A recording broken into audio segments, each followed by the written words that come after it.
I kind of decided to make a plan of what I want to be, where I want to be. I knew I wanted to get back in the college game and progress up the ladder. So I made a plan of what I needed to make sure I was, going to get that job. One of the first things I did was make a new coaching package, a new portfolio, and I applied for jobs not so much to get a job, but to see where I was, to get myself engaged, and kind of make a plan, to make a goal, what I want to achieve. All right, Jace, have a look at yourself here, honestly. What do you need? Why aren't you getting these jobs? Why aren't you getting these interviews? How can you make yourself better to compete in that environment? I think I did a good job of that, obviously, because I got a decent job. So I think when it comes to coaching, at least, it is not so much being a stickler, but what do you accept? What's your standard? What do you want it to be? I think when you go home and put your head down on the pillow at night, you're going to close your eyes and stay awake, knowing what you created. And if your eyes are closed and you're happy sleeping, you know you're in the environment, the standard that you want to be in.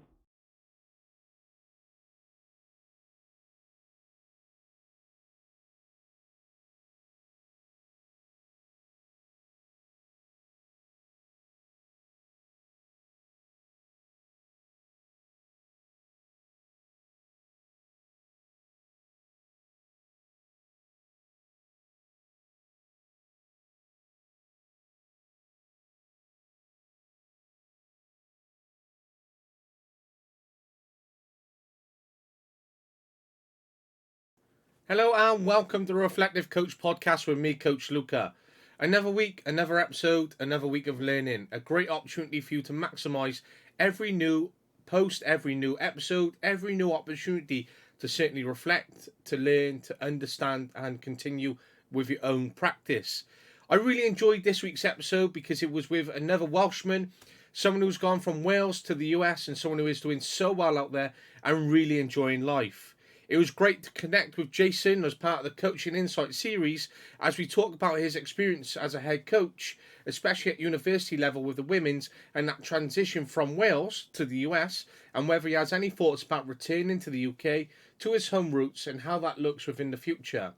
However, he's doing so well in life and he's really enjoying his time out in the US, both personally and on a professional level, whereby he is truly doing so well. It's great to see Jason really enjoy what he does, and it's great to see that transition from going from the UK over to the US, and someone who's made an absolute amazing opportunity from his experience. Within this, we ask one key question: how do you shift the entire mentality of your teams? And within this, then we broke it down into mentality and language, specialization at a young age, and Jason gave his experiences of when he was playing, how he was coached, and how that started to impact him when he was playing, and now how he takes that into consideration within his coaching, his philosophy, and his works with his teams. We talked about functional or dynamic teams, another key question, and functional is something that I tend to reflect upon quite often. It's in my thoughts pretty much every day, and functional for me seems very old-fashioned, seems very outdated, very rigid, not fluid enough, and we need a bit more transition. We need a bit more fluidity within the team, but we need it with a structure, but not whereby we're too functional and therefore we're not operating or supporting players to be free, to be flowing, to be creative. But that's my thought around it. Every coach is different. Some coaches may think, well, we want to be very functional, be very rigid, and therefore by doing so, we're very structured in our approach, we're very disciplined. So it's just that combination and how you take that away. And you can have functional elements, but I wouldn't want to be seen as a team who is very functional. Anyhow, so we talked about that mentality, those high standards and setting standards. And it's great as Jason talks about how he instills this within his squad, his expectations, and how he holds his own players accountable from what he wants from them. He then relates to his own playing experiences and how his coaches held him accountable and how he responded in terms of those disciplines and what he really takes away in terms of those reflections from being a player into being a coach. We talked about interdisciplinary cultures. We talked about moving abroad and that opportunity. We compared the Welsh system to the American system. We talked about planning and reflections. We talked about mantras and values, leadership and culture, and the value of time. It was really great to talk to Jason because as he's had this transition and as he's had much experience over his time, it is one key piece that we talk about, not only in our own lives, but in the contact that we have with the players that we really impact and work with, and how time is so important. We may take them on at under 16s, and we may have the opportunity to work with them from under 16s to under 19s, for example. But then we got a 3-year period, but this is very limited. And therefore, we have to be very specialised in the way that we work with them to maximise the opportunity of these 3 years, to give them the best opportunities following the completion of those 3 years or during those 3 years for them to really make the most out of the rest of life and what comes, because they can never go back and repeat those 3 years. As a coach, we may have a 15-year stint, for example, and that transition of players over those 3-year periods and so on, you're going to get hundreds, if not thousands, of players through the coaching door. However, how many of those are actually successful? How many of those remain part of lifelong participants of the game? And therefore, as much as each of these players come through maximising these hundreds to thousands, realistically, you're impacting their lives, and you can never go back and really give the time back to them. So every athlete that you work with is so important and so special, and that time is really, really critical. I love this quote from Jason though. I made a plan of where I wanted to be, who I wanted to be. I made a plan of what I needed. Something so basic, but just a concept whereby we can question ourselves over who we are, where we're at, where we're going, how we're going to get there. If we take this route, is it going to support the long-term plan? If we take this route, is it going to be detrimental to that? Have I allocated too much time to one route? Have I not allocated enough? And so many questions can come in, and we can take diverting routes which can steer us away from the final objective. And sometimes that's okay as we gain many experiences, but sometimes it can take us too far away. And that is something which is a key part of my own considerations and reflections, because I know I could be at a certain point now if I hadn't taken certain routes. But you can only reflect upon that because you make the decisions at that period of time. But in this circumstance, in this case, being very, very thorough, being very structured, knowing what you want, visualizing it, and trying to get into as much detail as possible to maximize your opportunity of time here and now for the long term, whilst maintaining that motivation, is absolutely critical. Sometimes it doesn't always work out the plan, and we can overplan. However, this is a key concept. Now, there is so much within this episode, as there is with each episode that releases every week, and I hope you enjoy this because it was so wonderful to speak to Jason. It has been some time since we last spoken, and now the release of this episode, so he has done so much within his own coaching, his own experience, since we've had this discussion. You can check out his socials, which will be shared amongst Twitter and LinkedIn. However, I hope you enjoy this episode, and if you could support by dropping a like, dropping a follow, dropping a subscribe, and leaving a comment, it does really help the podcast. As you can see on screen, I'm @Luca96. It's at TRC Podcast _ on Twitter. It is the Reflective Coach Podcast everywhere else. Every time you drop a follow, drop a like, drop a follow, subscribe, it really does help the podcast. So please do so. Enjoy the episode. You can find it on Spotify, YouTube, Podcast Addict, LinkedIn, and Twitter, as well as an array of other social media outlets. But this is a top tier episode with Jason Edwards on the Coaching Insight series as part of the Reflective Coach Podcast. Enjoy and maximize every opportunity now from the remainder of the rest of 2023, ready for a new year of 2024. This is Jason Edwards' episode. Enjoy.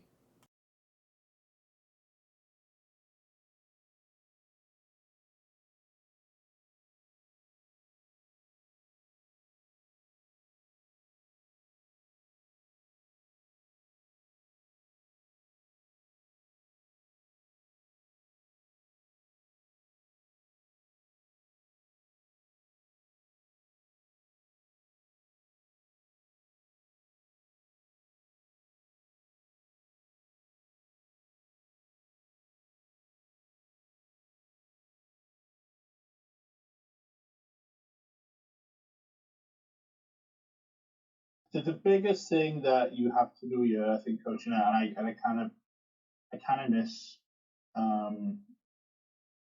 kind of mistakenly did not do it when I first started, is that you have to coach a lot of the little things, the things you don't think to do. Like, I don't know how many times other players ask me, or, coach, can you do an overhead kick?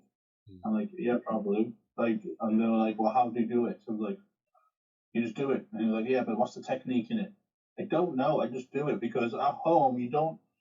They coach everything here from every aspect of the game because it's not embedded culturally, so they don't go and watch these footballers do stuff. I want to do the same thing.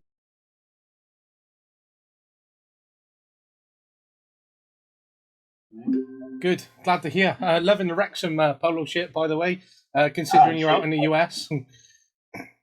Yeah. It's actually only came the other day, so yeah, I'm going to see them play Wednesday. So yeah, got a couple of stuff going on. Get them over here. Exactly. They're slowly becoming the biggest Welsh club from Wales. Oh yeah, mate. Listen, who is it to be? Cardiff, almost barely. Yeah, exactly. I worked for Cardiff City as well, and I had some stick being a Newport boy myself. But with what Wrexham are doing in the direction, they're definitely getting the biggest. Yeah, well, I think they've done it well, to be honest with you, and I think they're done very well in finding a niche market and definitely exploiting it to the least. And I think the longer it goes along, the more I think it's very typical American. I don't know the word is like the way they planned it. So listen, if it works, it works. If it helps us back home, brilliant. I don't really care about the American fans, to be honest with you, but if it works out for us well, then grandly. Absolutely. So, what part of Wales are you from? Because you've got a very thick accent compared to me. I'm from North Wales. Yeah, I got a friend up there. He's chairman of FC United of Wrexham, so the futsal club. Yeah. Yeah, Is that Andy? Yeah, Andy. Yeah. I don't know Andy personally, but we've crossed paths in a couple of places, and I seen his name pop up because I'd seen somewhere like I don't know, maybe a kid or something at Trial Everton or something in Finch Farm. Yeah, that's it. Yeah. Decent, mate. So, what's taking you from North Wales over to America then? How long have you been over there? This will be my 10th year, I think. Yeah, 10th year, and coaching. Yeah, I've always coached. So I was coaching at home. I used to coach in the Welsh British Academy and stuff when I was there, when I was playing and stuff, and most knew I wanted to get into coaching. And then I did like what do they call you, a working vacation, really. We would see America, and I did that with the Challenger Sport. I don't know if you heard of Challenger Sport. I came out with them first, and it basically did summer camps up down the East Coast, and they offered me a full-time gig for about 12 weeks up in Pittsburgh, Pennsylvania. I was based at Baltimore at the time, so I took it, and then when I came back to Wales, I struggled to get a job a bit. I wasn't sure where I was going, so I said, I'll come back after another year and see where we are. And yeah, we haven't looked back since. Here we are, stuck here. So a Welsh coach over in America, 10 years on, and this is where you're currently at, which is exciting as well. Yeah, it's decent, mate. Like it's a little place. I just got a new job at Clare University, as a Division two school. So the first probably real job as a head coach of a college program. It's a lot of things to do, about chase a lot of shadows, but yeah, it's all right. Like it's exciting to be here. Absolutely, and both being Welsh and coming from Wales, we know the opportunities aren't massive over here, especially in the game that we have. We don't have the biggest Premier League going compared. So when it's back 10 years ago, the opportunities are not as big as they are now, and they're still not massive. Even though I'm still here in Wales and seeing those opportunities, but going to America is a fantastic opportunity compared to staying in Wales, I suppose, at that time. Yeah, well, I always do that. I not to leave home. To stay in football, or to make a living out of it. So I think I always understood that assignment. I thought, living in England or something, to be fair. And I never thought of it in that manner, to be honest with you. Like it was generally just coming over for that summer. So everything else kind of snowballed really, and we kind of stuck to it, and it's all worked out well, But the reality is true. To get a coaching job at home is very hard, and the industry here is very different. Like I don't even know if I could come home and coach Welsh Prem in terms of subsidising the lifestyle I have here, and I hate to say, with the amount of money I make, it's really hard. I think, not that I know exactly how much they make in the Welsh Prem, but the reality is, you'd have to be, maybe in Newport, maybe in Cardiff, maybe in Swansea, Wrexham, even to even just get a living wage. compared to what you have out here, it's pretty easy to have a living wage and coaching football here. So it is a good opportunity, yeah, and the growth is quickly too. And I wish there would be more opportunities like this at home in Wales. It'd be fantastic. Absolutely, I agree, and it's tough because even though I'm from the Newport area, and you've got Swansea, Cardiff, Barry Town as our base clubs, just across the bridge. So you've got Bristol City and then Bristol Rovers. Then you might have maybe Hereford a complete push, and then maybe you have Gloucester on the brim. That's not a lot of opportunity, especially in this area. It might sound a lot, but nothing compared to, say, if you were living in London, the amount of clubs and the London FA and the full-time jobs that go with that. We don't even have that. So they're equivalent of full-time jobs over in England. They're mostly voluntary positions over here in Wales. So it's tough, mate, honestly. Oh, yeah, it definitely is.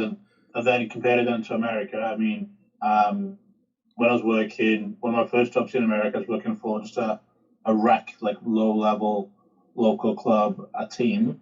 Everybody pitches in, and you're kind of the full-time coach for the club, and you still have volunteer coaches and parents and stuff, but you're kind of the lead role. I don't think you could ever get that at home. And that's the base level people pay. I don't know, maybe $150, $200 a year to play. But the level we're coaching at now, at club level, the elite level, kids are paying $2,500, $3,000, $4,000 a year just to play for us, which is astronomical. It has its benefits and its downside. The benefits are, one of our facilities it's roofed. It's a beautiful full field and has a gym, weight room, all that kind of good stuff. And there's a few of them around the area. So the facilities are great, but the reality is, I know for a fact we don't coach the best players available. We just coach the best players that can afford it that are available, So that's a huge problem. But it's not a problem that's going to be fixed tomorrow because, US soccer, youth soccer is a huge cash cow. They make so much money off it. And obviously I can't stand here and complain about it really because I get a good paycheck off it. And it's a lose-lose situation almost, like you can't have this many level of coaches of this standard able to commit this much time for free either. So it's a sad situation really, but also the beast that drives us. And, that's massive compared to what we have here in Britain, for example. Because even though you got pay to play, and as you say there, those numbers are $2,500 to 3,000 or around that range. That's a lot of money to sort of pump into it, and obviously that pay to play. That's huge. So, over here we're very well funded by the Premier League and, for the academy system. But even if you look at Development Centre or Shadow Squad, they're the squads that's underneath. And what does that cost? £50 a month. So, £600 a year. That's almost 3 times the amount over in America. And that's madness in terms of how that can escalate. But from what I see from the outside and the hype on, the showcase events and players going around on social medias and coaches interlinking with each other, I think that's class in terms of how big the game actually is over in America. And as you say, the opportunities for coaches is quite wide compared to what we have here at home. Yeah, and I think also it kind of. So now I'm in my first job really as a head coach and a manager position really, probably fitting the age of 32. I've had some leadership roles already, but it's like probably a true manager job. I don't know if I'd be ready for a full manager's job if I would have grown up my young adult years in Wales or in England. The game here is far more professionalized, structured. The expectations are higher in that manner, but also it makes sense. It beds well too because you're a full-time employee in most cases, so you would be more structured. So I think I am more poised to be in a better role now because of that than if I'd stayed at home. Then again, I think what's missing in football here and soccer here is the culture, and the culture's hard to produce when there's a piece tug on it, and that's the downfall, and that's the reality really. And obviously, having experienced the Welsh game and experiencing the American game now, and seeing the amount of facilities that you have, the growth of the American game, the coaches program that's developing, especially from conversations I've had, here in Wales, we're sort of similar as we're trying to progress. Obviously, the Welsh system, the national side, our principles, the curriculum, the syllabus, the coaching pathway, which is improving, facilities which are very sparse, but we're trying to grow that. And when we appointed Noel Mooney, and I've met him, and he was discussing the fact that when he came from UEFA back to Wales, or into Wales to take over as chief exec, he said how shocked he was at the facilities here. And that's saying something, considering we're in 2022, 23 when he was appointed. And we're still growing, whereas America has a lot of that growth still to have, like us, but you have a lot more high schools, a lot more colleges, and it's grand in terms of the way that the game is going over there. So we're very similar at those points, but being from the outside in, and same for yourself in that respect, being over in the US, do you think that the game is growing in the US in a quicker rate compared to, say, here in Wales? I think that I'm trying to think how I'd answer this question. I think if I was to relive my youth level again as a player, I think it would have been better in America, but the level of football is better at home. On the same note, I think the level of coaching is better here, but it does not subsidize what you get from playing at home in the coach shop. So I think the biggest thing that you have to do here, I think, coaching out, and I kind of miss. I kind of mistakenly did not do it when I first started, is that you have to coach a lot of the little things, the things you don't think to do. Like, I don't know how many times I've had players ask me, or, coach, can you do an overhead kick? I'm like, yeah, probably. Like, and they're like, well, how do you do it? So I'm like, you just do it. And he's like, yeah, but what's the technique in it? I don't know. I just do it, because at home they coach everything here from every aspect of the game, because it's not embedded culturally, so they don't go and watch these footballers do stuff. I want to do the same thing, only and practice it. It's very structured, and like everything's materialized. So if you can break it down to them to not the dumbest level, considering they're stupid, but in the simplest form, they struggle to like compute it. They won't go and just make it happen. So that's what I struggled a lot when I first started, is breaking everything back down to something that is tangible for them to learn with. So when you have that culture defect, it's very hard to say that the growth is happening. And another problem with America, the best athletes don't play football. Well, they play American football, they play basketball. So those are all the best athletes are. So America's always going to be behind somewhat, always. I think it's very hard way to change it, really, because they're paid to play. Not all of us athletes can afford to play, so they will go play stuff that are cheaper, like football, like basketball, and that's where they stay. So I think the growth will overcome from these smaller countries, and there's this big one here, this powerhouse. It could be something, but until we change a lot of the big things, this will be. And when it comes down to that, obviously, if you look at, say, the quality of the game that we have here, the quality of the game in America could also be on the growth as well, in terms of how many clubs are now starting to really generate, as well as what we have here similarly. So if we improve what the Welsh, Premier League looks like, and how we're escalating players through that academy system, and that's something that we've started to regulate now. So the quality of the academy is pushing the players through, because, as we're aware, if the best players we have here in Wales, where do they typically go?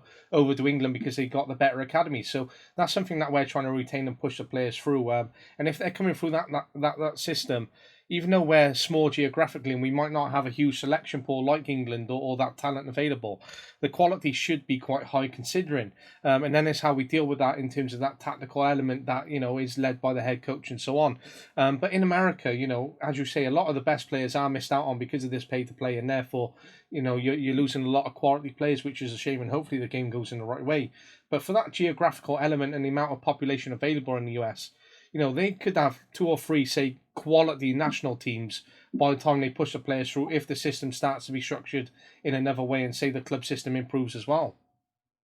Yeah, I think one of the biggest pet peeves I had is always this conversation about Wales as being, a smaller country and competing on the international stage.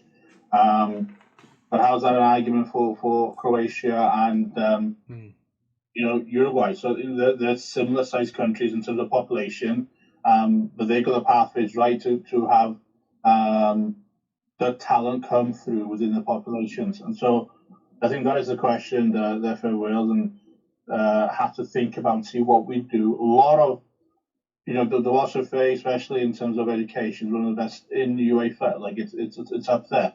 Like a lot of people want to come to Wales to learn their badges and do the licensing there because it's one of the best in Europe. So we have, I think, what it needs to be done there, but I think we have to compete in other facets to make sure it stays strong. One of the biggest things I think for our success is Aaron Ramsey coming home to Cardiff and play. Like I think we have to celebrate that moment, and we have to celebrate, the bigger people, the bigger names, always coming home to play. And I don't know how the Welsh they can do this. But if they had a contract somewhere saying, hey, listen, if you're going to play for Wales for 10, 15 years, at the end of it for the last year or 2 years, you have to come and play for, a Welsh club at the end of it. I think that'd be huge. I mean, if you imagine, I know Aaron's going back to Cardiff, but if he'd gone back to any other club in Wales that's not in the English league, the amount of shirt sales Aaron do on his own in terms of those clubs would give them a phenomenal financial backing to help them grow within the area and, have full-time coaches at a deeper level to bring in players and grow the game in that mindset. And I think that's where, again, on the flip side, where America is winning. We have abundant, we have an abundance of coaches, high-level coaches everywhere. So do have a high population of players coming through. Have been grown really well. They're just not naturally elite athletes that need to compete at this level now. So I think there. I think more people will get there in terms of America and getting over and being in a place where they can compete with the rest of the world. But it's very difficult in the current circumstance, and we'll get there. I think so as well, and I love that comparison compared to Croatia.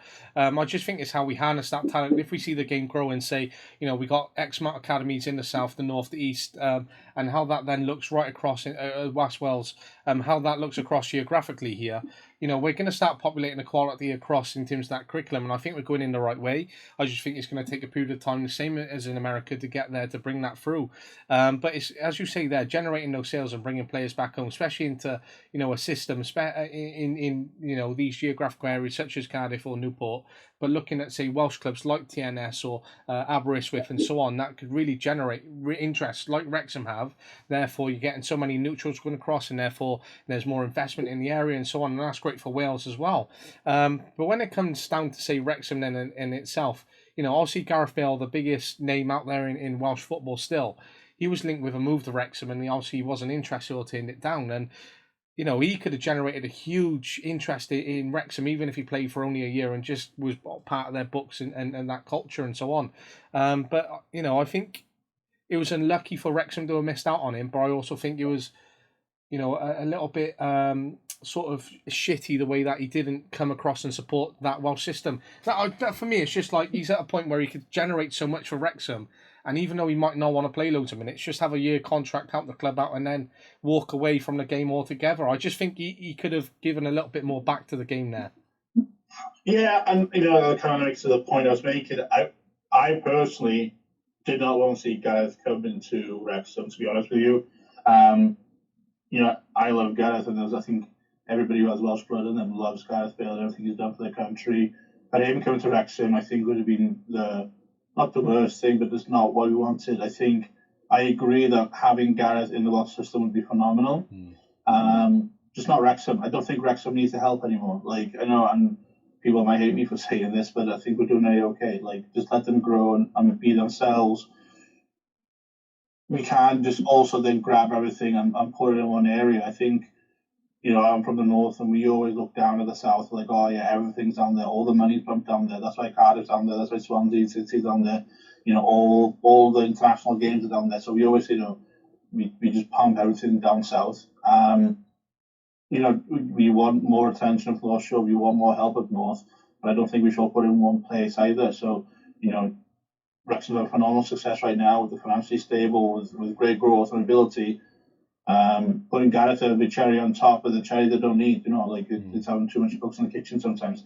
We should have Gareth going somewhere that he could, again, have a huge impact. The excitement of Wrexham's already massive. It's already huge, but if Gareth somehow rocked up in Aberystwyth or down the keys and stuff, it'd be so much better for Welsh football to have spreading out the love and giving the attention everywhere. So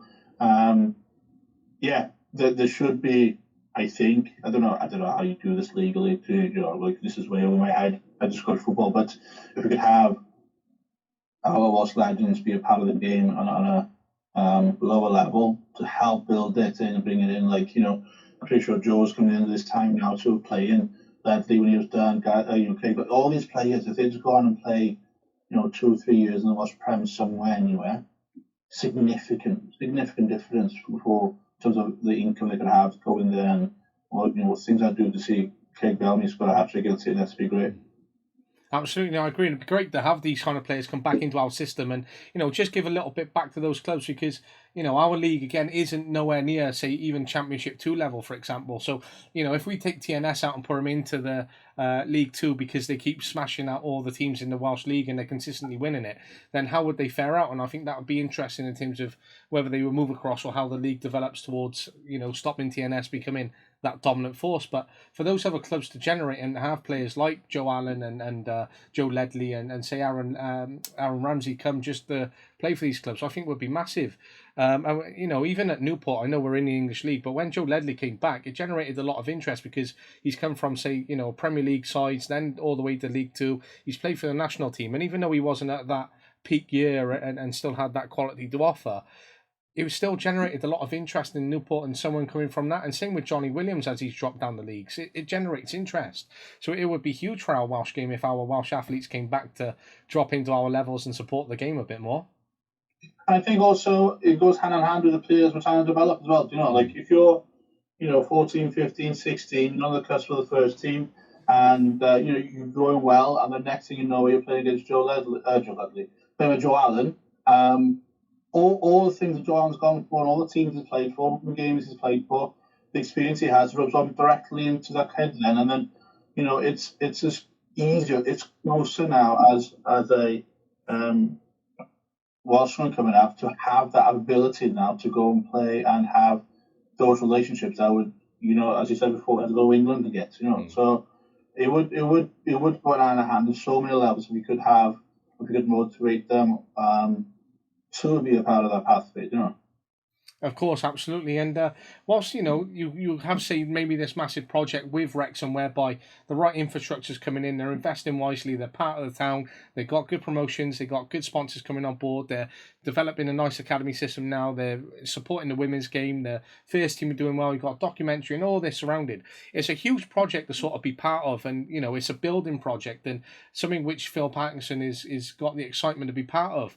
But, you could have a club with a little bit more stability, like, say, for example, Cardiff, who have their own stadium, have that infrastructure, have the years behind them whereby they've been up and down in the Premier League, they're consistently in the Championship, they got good backing, they're in a good location, and they're sort of stable compared to where Wrexham could be and will end up going and maybe exceeding them. But whilst it comes to that and say you're on this pathway and you're coaching, and as you say, you're just a football coach and not an operations manager, would you want to be in a project job, or would you want to be in a job with a little bit more stability whereby you would have sustainable results or sustainable performance by the job you're doing? I think that's a fantastic question. I think that if you're asked anybody, to be honest with you, that's worth their salt to take the project job. If the problem isn't, because if you go to Cardiff, that's a project as well. I don't think we would walk around Cardiff City Centre asking people, "Hey, you happy with Cardiff City?" I hope nobody says yes. We'd always want to aspire to have more and do more, but it becomes a project now to how can we get Cardiff from where they are to something that we can shout and scream for. And I think that's the reality of it. It doesn't matter if you are Wrexham, if you're looking at Cardiff, the project has to be attainable. Now, do I want to go to Cardiff City and just be the ops guy and we stay the same for the next 10 years? No, I'd rather stay here. Why would I want to do that? Do I want to go to Wrexham and grow this beast little by little? Yeah, I'd rather do that, to be honest with you. Because of growth, you can see the pathway, you can see the vision. And I honestly think the biggest element from picking one or the other, I think, in terms of the recent investment we had in Wrexham, is this cost. The cost of growing Wrexham over the next 10 years is significantly different to the cost in growth to Cardiff. And even though they'll probably have a larger fan base, the city's already structured, as you say, the stadium, everything else in place, they could have huge wins at a lower cost in Wrexham. And I think, as a club grow financial in terms of success, I think the two owners will grow financially as well. And it is a business at the end of the day. They want to put money in their back pockets, but as they grow in the industry, as they go along, they'll be able to put more money in. And maybe in 10 years' time, they will be financially stable enough to do the Cardiff project. But they've grown in the last 10 years with Wrexham, with the money they have in their pocket. Now they've all grown up nicely together, and they're doing the same project, And yeah, it'd be great to have. I mean, I'm always here for Welsh clubs, to be honest with you, and if we can get the same support and growth into Cardiff, into Abertawe and Swansea, huge for it, brilliant. But for now, it's in Wrexham, and nobody's too mad about it. So, I think it's good from the outset, even though I'm from the south, and I'm quite lucky to be in Wales, whereby I'm in the south, because opportunities are massive here, but we've got a lot more than in the north, considering how big the clubs are and where they're at in terms of the English league. So they get that Premier League funding and so on. So there's more opportunities with the academy.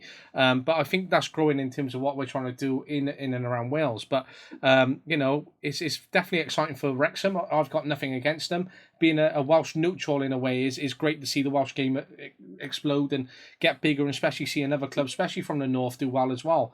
And even if they are in the English system, it's great to sort of see, TNS and then Wrexham and then Cardiff, your Swansea, your Newport, and then hopefully Barrytown and then your Cardiff Mets and so on.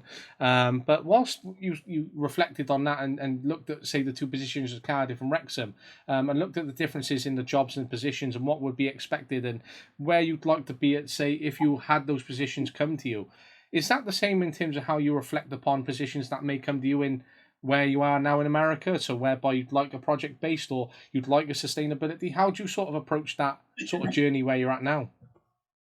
Yeah, I think it's twofold. I think if you're new in the industry, like I am now, I guess, and if you asked me, 3, 4, 5 months ago, you just want to be in the industry, right? You just want the job, you just want to be part of it. But the reality is, I think, as time goes by, you want to be in a competitive area. And there's one of the conversations I had was, when I did get hired here, was I don't want to work with a glass ceiling, as we call it here. I don't like the word no, but I think no is just an unrealistic word to use these days.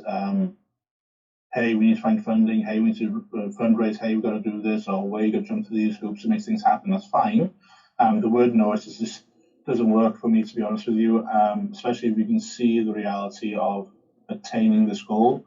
So I think it still stems true, and I spoke to my wife recently, do I want to, sorry about that, do I just want to be here for the next 10 years, just be an average Joe? No, not really. So I'm going to do what I can with the means I have here. And if a better job comes along, it's easy enough to go to my boss and be like, hey, listen, I'm going to go for that job unless you give me a reason not to. Like, what is our next step? What is the growth? How do we make this better? If they say, we can't, or, this is what we are aiming to achieve and you're doing a good job and we're going to stay here, then that's okay. But then I think I deserve better. And then I thought I'd go to the next project. So I think, and that's all I think you can do also. You don't have to, chase waterfalls, as they say. You just have to just take it as it is, do what you can there, grow your experiences, and if they match your ambition, then you're good. And if you're a very ambitious guy, it'll do for now.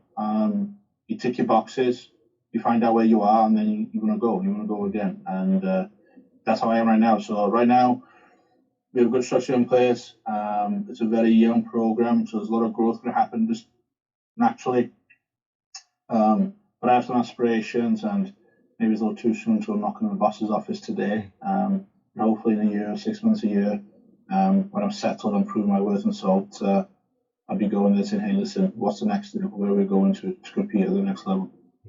And I think that's great as well, knowing that you want to, progress, and knowing that you got motivation to sort of move on, but how then you approach someone about doing it. So, rather than say the boss or the CEO, etc., coming to you and, looking at that position, it's about you presenting a position to them and going, look, this opportunity is presented, and how can I move forward with this, or how are you going to support me in this? And, could you compare that to what's come up? But when you went out to America then, did you set yourself some goals, or did you sort of go along with it and then start, reviewing those goals and where you're at? And obviously now you're at a point where you're able to do that. But was you like that when you first came out to America, or after a year or two? Excuse me. I think when I finally settled down, yeah, I've always been like that, to be honest with you. I think once I understood the game, or the industry, should I say, yeah, it was definitely a factor. Where's next? What's the next thing to project me? And not so much in going to the biggest club, as what's the best position, what's the best role for me to happen. I ended up being a director of coaching very early, assistant director of coaching very early. The first club I was at, quickly learned I was like a little bigger than the club. I could coach at a higher level. Took some time off, and I just became a normal coach at another club, and then now I'm at one of the biggest girls' club in the country right now. Did that for a year, and I was like, okay, I need to do more. I was coaching at a college level previously, before I had my kids, and I was coaching the U23s for the Ruhan stuff, and so I was doing good progress in growth. We stopped personally just because having family and growing a family and buying houses and stuff, and my oldest is 6 now. I think I've done enough to appease them, and they'll be fine for me to be a little bit more selfish, and put myself back in perspective to grow and be better. So easily 6 months ago, I was still working a 9 to 5 job and wasn't coaching full time. I was coaching a lot, but it wasn't a full time job. And I kind of decided to make a plan of what I want to be, where I want to be. I knew I wanted to get back in the college game and progress up the ladder. So I made a plan of what I needed to make sure I was, going to get that job. One of the first things I did was make a new coaching package, a new portfolio, and I applied for jobs not so much to get a job, but to see where I was and get myself engaged and kind of make a plan to make a goal what I want to achieve.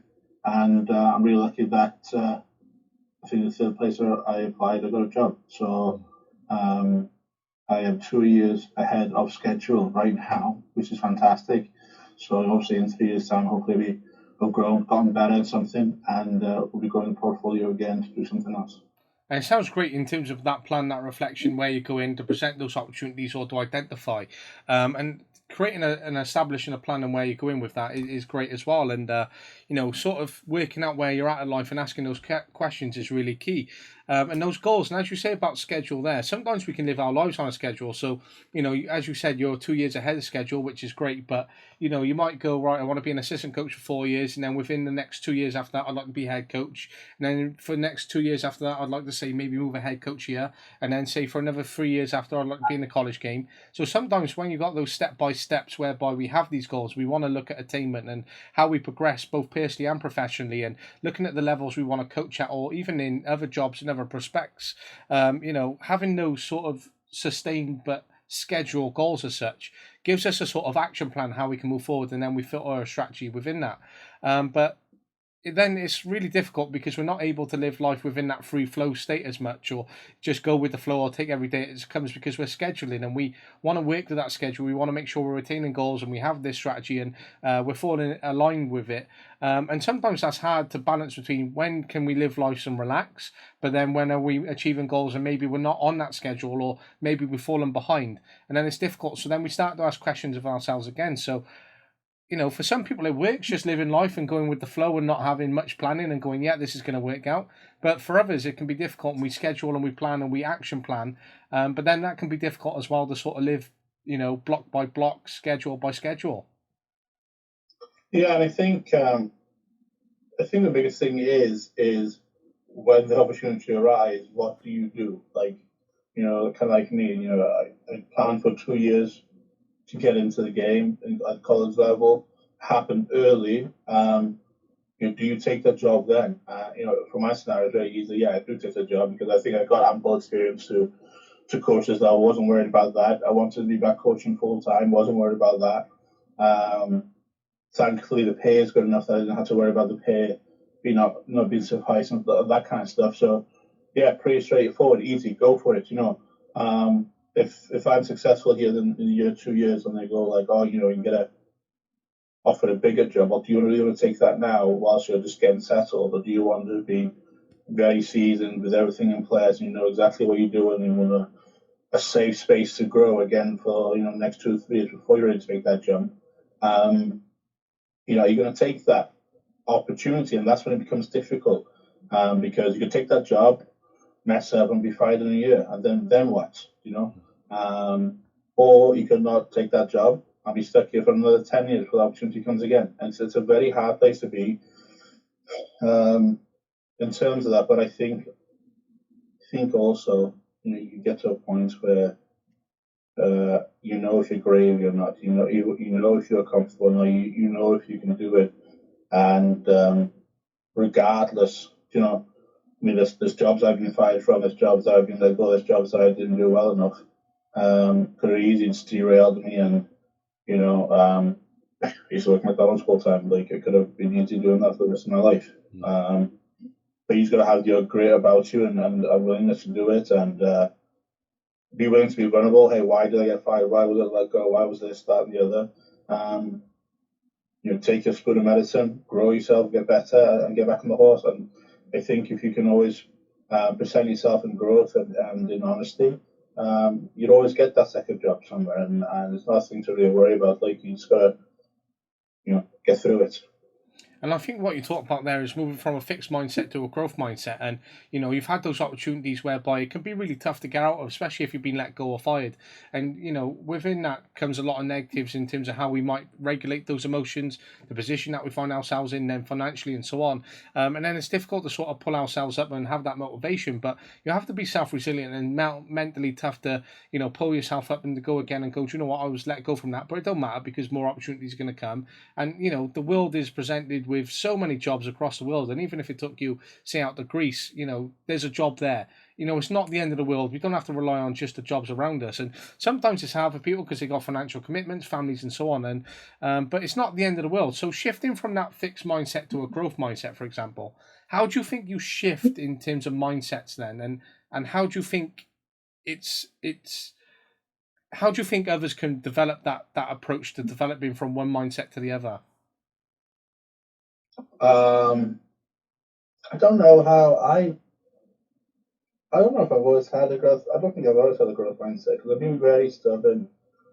As a player, very stubborn. I remember I had my probably like the first training session I've ever had, and a really lame age. Not real. I mean, we've had all training sessions, but like like playing for a coach with a really big purpose. And it was Sean Parry, and we used to coach together at Bangor City Academy. He took over a club I was playing at before I came to America. Actually, probably one of the last coaches I played for. And he was doing an attacking session. I was playing centre back, and I could not succeed in this drill. And the drill wasn't made for me to be successful. It was made for me to lose, so the attackers get, the goals, the targets they wanted. And I could not fathom, and it was just pissing me off. And I remember like getting a screaming match with him. Maybe not a screaming match, but I remember like shouting at him like, I can't cover both goals. It's ridiculous and stupid. I think it's a 1-on-1 or 2v1 or something. I couldn't get a cover. And he's like, dude, I'm not doing this for you. Like, this is a whole attacking drill, whatever. I could not fathom it. And I was just like, screw you, I'm done with this practice. And wasn't having none of it. Now, coaching, 15 years later, I see it. It makes sense. I do it myself. And it is what it is. So as a player, I don't think I've ever had a growth mindset. But at one point, I remember coaching at Bangor University, I think for like Division 6 and Bucks or something. And I wasn't the manager, but I was the coach, and I was the youngest person on the squad. So all the players were older than me. I think I was 19 at the time. But I had my C license, so they were like, yeah, you can coach and you run everything, because I think the gaffer just left. I hurt my knee playing for Kenmore Park. So, yeah, I did the coaching. And it was great. I loved it. I was coaching away and everything's fine. And then we had one game. We had a couple of weeks left at the end of the season. One game, I think it's a local team, and we were making fun of Robin Gibbons of being too old. I think he might have been 27 or 28 on the squad, right, which is pretty old for university. Making fun of him, and we were going through all the ages of everybody in the squad. And I was like, wait, hold on, Chase, how old are you? I'm like, I'm 19. They were like, oh my gosh. And then, gave me a load of stick for it. And I kind of lost a lot of the respects, actually. We actually went and lost like 4 or 5 games of trot after that moment. And it almost ruined me. Like, I was convinced, because I quit coaching that season. I was like, I'm not coming back. I was like, we want to come back. Like, no, I can't. I can't deal. And there were a lot of big characters, a lot of good players there. Maybe Cressy from Prestatyn, and that. And the Welsh, so he was playing Welsh on the weekend and playing for us in the middle of the week and stuff. So real credible, good players. Like, and I was like, yeah, I'm never coach. I can never be a head coach again. I can't deal with them. I can coach. I run the session, but I can't deal with these personalities of these people and this stuff. And yeah, I am a head coach and I can deal with it. I just had to kind of get over myself, really. I think what helped me in that moment actually was good leadership from Matty, the captain, because we went maybe a week or so, whatever. And I remember pulling me over in a pub, and he was like, "Hey, we're really, really sorry. I'm really sorry that happened to you. I promise I'll get the boys on track and make sure you're good and I'll look after you," and kind of helped me through that scenario, to be honest with you. And that, I'm actually just thinking out loud now. I think that could have been a moment that helped me overcome that issue I had in terms of, oh, this isn't for me or whatever else. But in terms of having a growth mindset, I think that comes from, I think I've learned that from doing my coaching courses and having peers around me that can help me grow and reflect on, taking in criticism isn't always the easiest thing, but I think when people do it with a genuine notion, you can get used to it and think, oh yeah, I can trust Luke, he's saying this on purpose to make me better, to make me feel better, not so much to bring me down and get rid of me.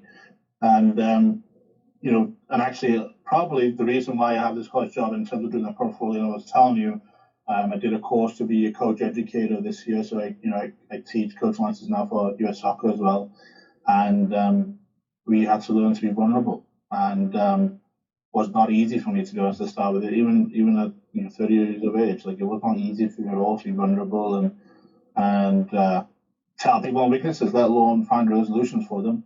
But I can tell you right now, I think that is, when I finished that course, that 6 months ago, when I started this entire process, I was like, all right, Jace, have a look at yourself here, honestly.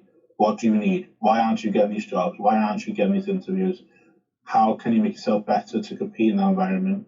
And I think I did a good job of that, obviously, because I got a decent job. So I think, again, just thinking out loud, that was a huge transition point for me to sit down and say, hey, Chase, why aren't you getting this job? Honestly, what are you doing wrong compared to everybody else? And we did that, that SWOT analysis, they call it, right? The strengths, weaknesses, whatever the rest of it is. But I just did one of those, and hey, presto, I think we're doing okay now. Absolutely, and it's good that you've put yourself in that position and asked those questions, and you've come over those moments of adversity, and especially when times have been tough. Because if you've got that fixed mindset and you're stubborn in ways, it can be difficult, sort of, to pull things out. And I know that if I reflect back, I know I'm a stickler for things. I like things in particular ways, and it's sometimes people talk about being adaptive, but if you're a stickler to things, you have expectations, then that's the way you're going to run things. That's the way it's sort of embedded. So then inputs those values, inputs that delivery, inputs say maybe that discipline, because if you're stubborn, then you're disciplined towards what you'd like to see. So therefore, that's a reflection on maybe the way that we coach, and there's nothing wrong with that. Maybe we might just have a tweak, or maybe it's just delivering it in another way. But if we're stubborn because we're a stickler because of the way that we like things to see or the way we perceived it, that's not always a bad thing when it comes down to that. So it's good that you've had that SWOT analysis and you've been able to ask those questions. But even for players, if they're a stickler and they're particular in the way that they approach things in their play, that could lead to great leadership. That could lead to them being a really technical player, because they might constantly read the game then on the pitch, and that's something that they might do consistently. And we look at some of the harder men such as Tony Adams and Roy Keane as they're labelled, but they're a stickler for those standards, and therefore they deployed it and ended up being very successful because of it. I think when it comes to coaching, at least, it is not so much being a stickler, but what do you accept? What's your standard? What do you want it to be? I think when you go home and put your head down on the pillow at night, you're going to close your eyes and stay awake, knowing what you created. And if your eyes are closed and you're happy sleeping, you're in the environment, the standard that you want to be in. And if you ain't sleeping, you're messing up, something's wrong because you're not putting the standards out there. When I first got the job here, I was talking to the swim coach, and we were going over she was going to tell me a story about going over the play expectation guidelines that we had to create, and hers is like 15 pages long. It's insane, right? And mine's about 5-6 pages. But the coach was here before me, was only 2 pages long. She was like, "That's crazy," blah blah blah. And but she, because of her rules and how many rules she has, she's going to the national championship with 2 of the best swimmers in the country. And the rules in the book says you can drink alcohol 2 weeks before competition. They did, and she had 2 number ones, one male, one female, and they cut them from the championship. So their senior year, that final year in the school, they were number 1 in the country, and she had to, kick him off her team. Because the standard now, people would be like, "Oh, he's just, she's a stickler, she's just, stubborn, she should have find room to accommodate, to get your best players, your best athletes in the pool, I guess, in the swimming, to compete for a national championship. You get a ring, like, as a coach, you are winning, you're going to have it." And, she said she got a lot of shit from it, and parents were on her back and stuff, and the athletic director was like, "You're going to, try to rework this for next year so you can work around this." But the reality is, yeah, she could be a champion, but her standards of her program now are 10 times higher.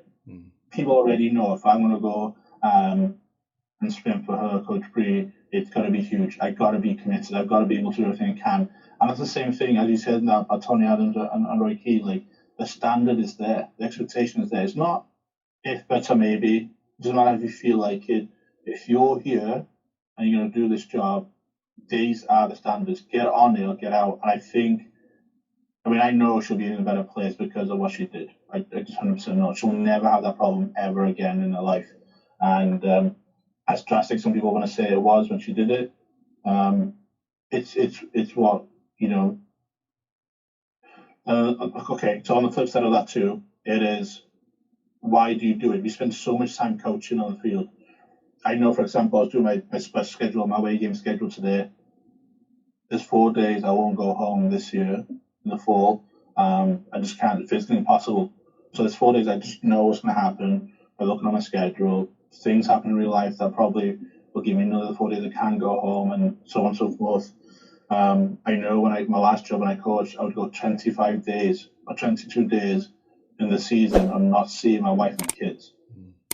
That's a lot. A lot of times knowing that you're not see your loved ones for whatever reason, it has to be worth your while. And whatever your standards is, whether people think you're a stickler or whatever else, you have to get up in the morning and think, all right, whatever I do today, the day's work, that's going to keep me away from my wife and kids, has to be of X standard. What's their value? What's their worth?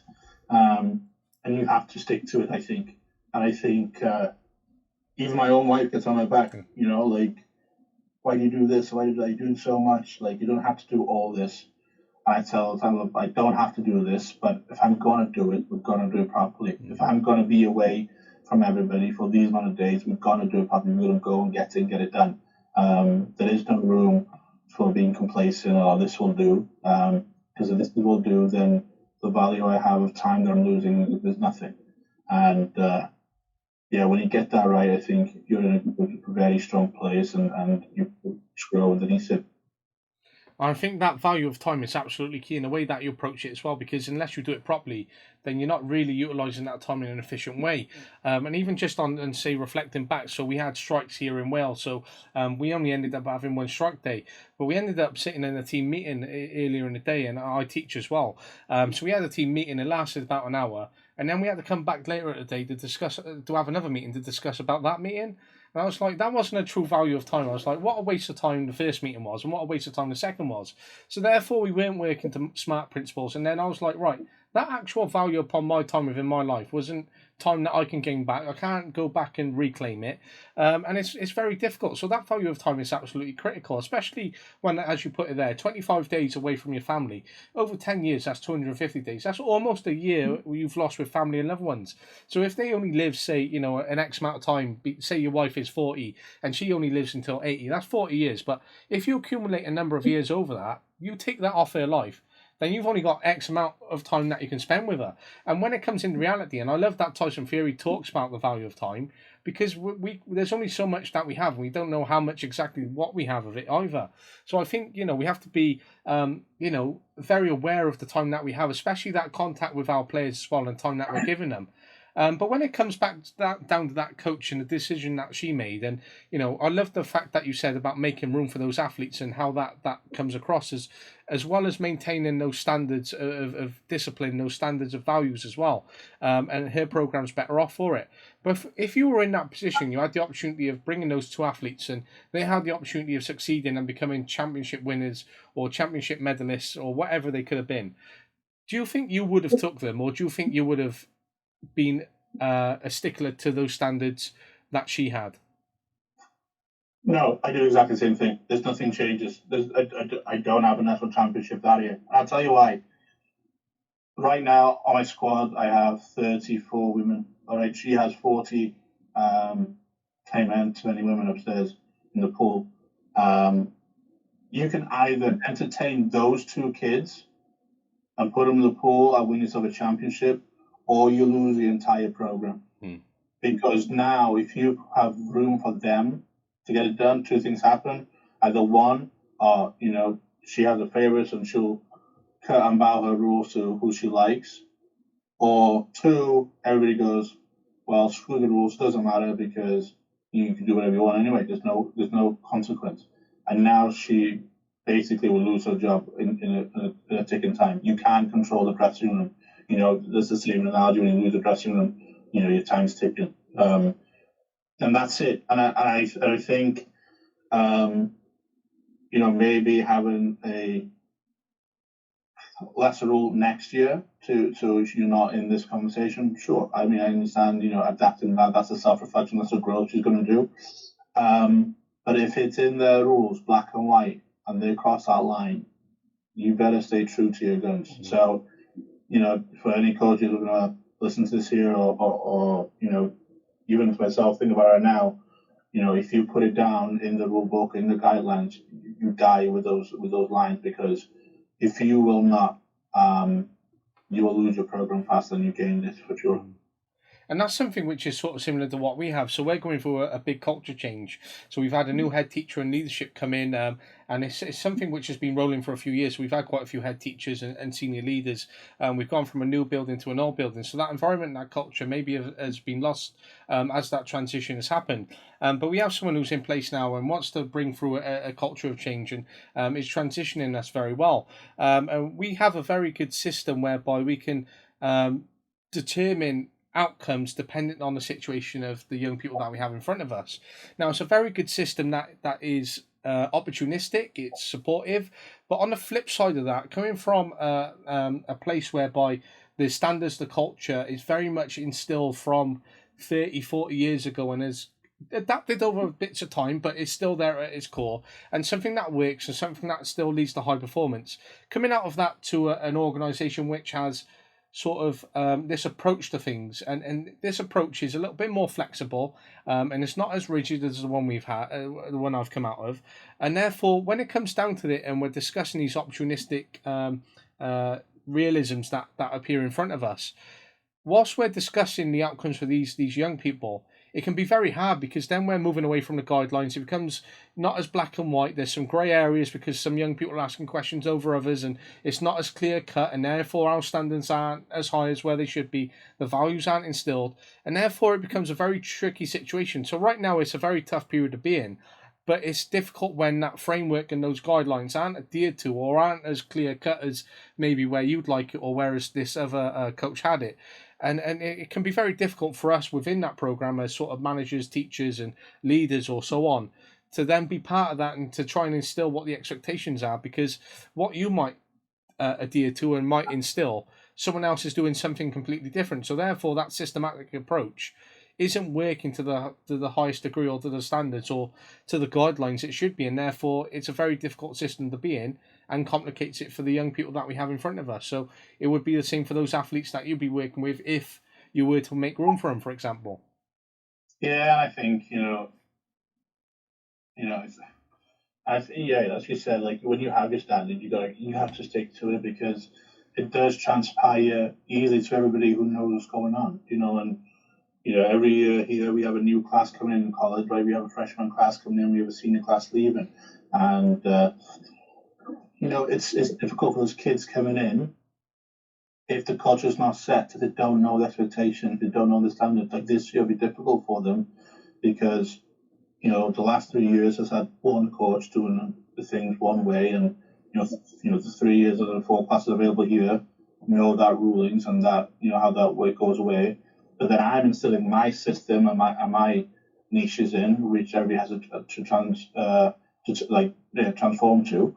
And then this freshman's class coming in, watching people behave one way, because that's how they've done it in the last couple of years, but hearing other things from me because that's something I'm preaching, and they're caught in the middle of trying to work out what they want to be and what they're going. So I think it's very important you have those clear guidelines set so everybody has an understanding, everybody knows what the station is, and rule to those lines as hard as you can, because it helps for a quicker transition. And people might think you're mean, you're crazy, or you just take things so literal. But the reality is, it's just for the comfortable setting for everybody to just know where they are. We got to run laps if you've got a uniform. Well, I don't want to run laps, so I don't want to be here no more. But now everybody knows you have got to have a uniform on to go and do it. Like it just makes life so much easier.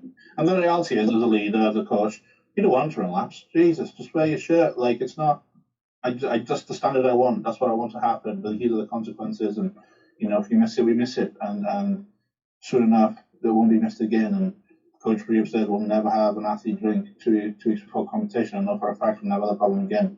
I know the last job I had, I know kids were coming in without their right uniform to match the rest of the program because you sat the bench. So they get it. It sucks, but they'll get it. And I completely agree. And, it's about understanding it, and therefore those frameworks and those guidelines are very clear, and therefore those standards are set, and it works across the board. And just the little things as well, by wearing that jersey or turning up in the right top, it can be absolutely critical to the little things. So in the high performance podcast that I was reading yesterday, they have the Wolf Toto, I think his name is, and he took over F1, and Mercedes in F1, and he said when he took over there were dirty mugs on the side, and he said, upon that reflection of when he took over, they were finishing like 4th, 5th, and so on, and he wasn't happy with where their performance was, and he said it didn't come down to the performance of the team or where the engines were at or anything like that. He said what it actually came down to was just the standards in and around the environment. So those dirty mugs, how could he change them to making sure that they were clean their away? And just by little things and just those stickler expectations or those standards and expectations ended up leading to Mercedes going on to winning like 7 championships in an X amount of years, and therefore generated that success. So sometimes those little things can absolutely be critical rather than flipping it on its head and going, yeah, it's about performance. I'm lacking these players. I'm lacking that. Well, no, maybe if you come in with those standards and create that within the environment that you expect, and you'll have these high values and you're stubborn in a way that you like things, that can actually be really beneficial in terms of bringing through that performance, bringing through that success, and supporting the young people or players that you work with within that program. So it's funny you say that because the last job I kind of envisioned, I don't know if this is weird, but kind of sometimes I role play scenarios in my head before that happens. So like, I envisioned, this year being in the locker rooms before the game and the dressing room and going over stuff, and it was actually either end of practice or end of the game or something. But even last year, I would say like, I want to spell this like never here. That's my line, my closing line as I leave a team talk, whatever else. And I got a lot of trouble for it. Not trouble, but a lot of people had comments about it last year because, who cares if the dressing room's clean? Like, we have cleaners that come through and clean and this and the other. And it's like, it's not about having a clean dressing room. It's about just having the sense of self-respect of what you are, what this is to you and us. If you can care about the dressing room, the locker room, if you can care about the equipment you have, if you care about the facilities that we use, you get a sense of pride, and from that sense of pride, then you find a sense of belonging in what you're doing. This means a lot more for you, and I bet you the effort you get from what you're doing is far greater. And I generally believe that's the case of it all, and if I come back in the locker room the next day and things are on players, they'll run for it. And again, people think I'm not doing that, but the reality is that we're not done when practice is over. We're not done when I say go home. Like, the things need to be done, things to be checked up. Detail is important because if you can do the detail with no pressure, no rush, nothing in the locker room and tidying up, I know you want to do the detail from me in the game. The ambition is on the line, and it's the same kind of mentality. Nothing gets away from it. Absolutely, and I love that detail and I love that expectation of the dressing room as well, because upon when I had my team, the players would have to come in and they'd have to come in a certain amount of time before, but the numbers would be stuck out for say 1 to 17, but they would be grouped together. So naturally, defenders would take maybe numbers 2 to 5 and then 6 to 7. So very traditional in a way that I'd like to approach numbers. And some people are like, why do numbers really matter? But it's like, I'd like my defenders to sit together so I can go and have a discussion how I'd like the defence to play. Now I'd like midfielders so I can look at transitions and how that would work. Now I'd like my attackers then to have that reflection so we can work together. So by sitting them and having those numbers in order, I'd like my players to be grouped so then I can have those detailed conversations and then look at it from a framework in terms of how we approached our systematic approach to the game or the tactics, for example. So those minor details were really efficient for me, and even by cleaning the change room up at the end of the game and making sure we left away opposition, how we're entering the change room, how we're leaving, the way that we walk out, what we're going to do on with pitch, how we transition, who's leading on what. Just really created an expectation of performance of what I required and expected in and around on a match day, which led to training and therefore the standards increased. Now, some players naturally fell under those standards, some players didn't want to attain them, and some players wanted to achieve them, and some wanted to achieve and over beyond. So it was great then to sort of work out the personalities and the players who are going to stick with your program, and then look at those, all right, who wants it more than those, and how can I maybe give more minutes and more of my time to the players who want to have it, because okay, I might still have to give minutes to these players, and I still have to give my time, and that's why they're part of the program, and I want to keep them on that program. But if they're willing to drop out in 2 years, and I'll give them as much support to stay part of that game. If they're not willing to stay part longer than 2 years, but I've got a group who want to be in it for the next 7 or 8, then realistically, this group here should have more of my time because they want to stay in the game for longer. Yeah, and I think that's an important observation as well. even for me, I get to recruit players that want to play for me, but if they don't fit the character, they are going to leave or they're going to get to standard. Those are the only two options. There's no middle ground really. So you create this culture, this bed where people are either going to be great or they're not going to be here at all. And I think when you have that moment of people that want to step up to the plate, it's a really good feeling actually. I know it sounds bad because of people that leave your program, but it's a good feeling to know that your standards are too high for the average Joe. Like, to be here, you are something. And when you do around then, it's everybody around you compiling together to come and go. You're in a good spot. You can go and do something, fantastic, really. And when it comes down to that, obviously going into an organisation and an organisation which might have embedded culture and something that's developed over a period of time. Whilst you go in, you might have philosophy or a way that you'd like to approach things, and therefore you get to instill those standards, those values, those expectations, maybe a framework of working. The players have to adhere to what you expect. And whilst doing that, obviously you work apart with other programs. So, you have these athletes which, are part of a bigger program. And as we look at multidisciplinary, so these athletes could do, your swimming, your tennis, your American football, they might do basketball, and then they might do soccer. It's great that they can have a varied approach to sports and have to develop these key skills. But rather than multi-disciplinary areas, it's more of an interdisciplinary culture. So therefore, everything within that environment works towards, say, a set areas that you'd like to achieve as an institution. So as that swim coach had those expectations, that might work then across the board in terms of how that culture looks right across. So then it actually works towards that defined culture of the organisation or institute, but then you're able to actually focus on the philosophy, the framework, and how then you get to work with the players day by day. Yeah, that's a very good point actually, because I think by her having that tough standard now, if I did the same stance, it's not going to be like, oh, Coach Jason's crazy because he did this. It's going to be like, oh, it's no surprise he did that because the swim coach did it just last year. Like, yeah, that's what they're all about. It's a standard. It's a community standard, as you say, and I think goes hand in hand. And sometimes it can get difficult when you have multi-sport players playing for different coaches, different expectations. But the strong leaders within the whole organization definitely pulls together to set the standard. That even walking through the hallways, what it means to walk through the hallways, not just what it means to when you're in the pool or when you're on the basketball court or on the soccer field. So it brings it all together for sure. I completely agree. And when it comes down to your values then and what you'd like to instill and expect in your team, what are your values that you expect from them or that you instill within any team that you would have? Not sure if it counts as a value, but one mantra I have is that I'll tell them, like, you have to do everything. The notion in your head has to be you have to do everything you can to make the person on your left and on your right a winner. That's it. Because if you're willing to make sure that the person on your left is a winner, you obviously, by virtue, be successful yourself. Same with the person on your right.